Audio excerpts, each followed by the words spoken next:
Beaucoup de gens pensent que faire de la prévention ou avoir des bonnes habitudes de vie, c'est plate. Ça, je l'entends tout le temps. La farce qu'on me dit toujours, c'est si on t'écoute, on vivra pas plus vieux, mais ça va nous paraître beaucoup plus long. Les gens qui changent leurs habitudes de vie vont nous dire après 4-5 mois qu'ils n'ont jamais été aussi bien, non seulement dans leur corps, ils se sentent mieux, mais aussi psychologiquement, ils se sentent beaucoup mieux. Faire de l'exercice, c'est bon pour tout, pour le corps, pour l'esprit. Même chose, ça réduit le stress ou en tout cas, ça l'évacue un peu. Et bien manger, ça fait une grosse différence aussi. D'abord, on se sent mieux, etc. Perdre du poids, puis pas fumer, c'est sûr que c'est majeur.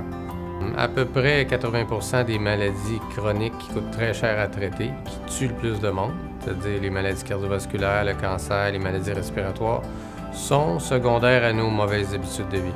Si on prend par exemple cancer, maladies cardiovasculaires, incluant les accidents cérébrovasculaires, les infarctus et les maladies respiratoires, on peut dire que c'est évitable à 70-80 %. Il faut faire attention, il y a des gens qui sont prédisposés génétiquement et il y a des gens qui ont des cancers qui n'ont rien à voir avec ce qu'ils ont mangé ou ce qu'ils ont fumé.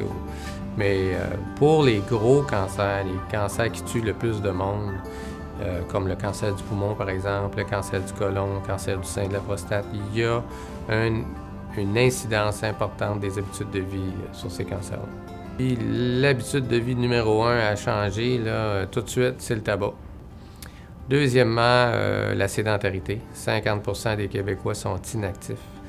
Et on sait qu'être actif physiquement baisse la mortalité cardiaque et par cancer de 30 à 40 %. Il diminue aussi l'incidence, le risque de développer la maladie. On parle de 30 minutes par jour de marche, qui est l'exercice standard. Si vous voulez faire de l'exercice plus intense, ça peut être plus court. Ça peut être 20 minutes de jogging, ça vaut votre 30 minutes de marche. Si vous marchez très lentement, mais là, il faut marcher 45 minutes, 1 heure. Et ça, c'était ce qu'on a toujours dit. Là, on sait maintenant, très récemment, en fait par une étude qui a été publiée au mois d'août 2011, qu'aussi peu que 15 minutes par jour baisse la mortalité totale par cancer et cardiovasculaire. Alors, 15 minutes par jour, il n'y a pas grand monde qui ne peut pas faire ça. La moyenne de temps passé devant la télé, c'est 3 heures par jour. Alors, c'est pas une question de temps, je pense, c'est une question de priorité. La majorité des Québécois ne mangent pas 5 portions de fruits et légumes comme on dit de faire. Il y a encore beaucoup de malbouffe, c'est omniprésent.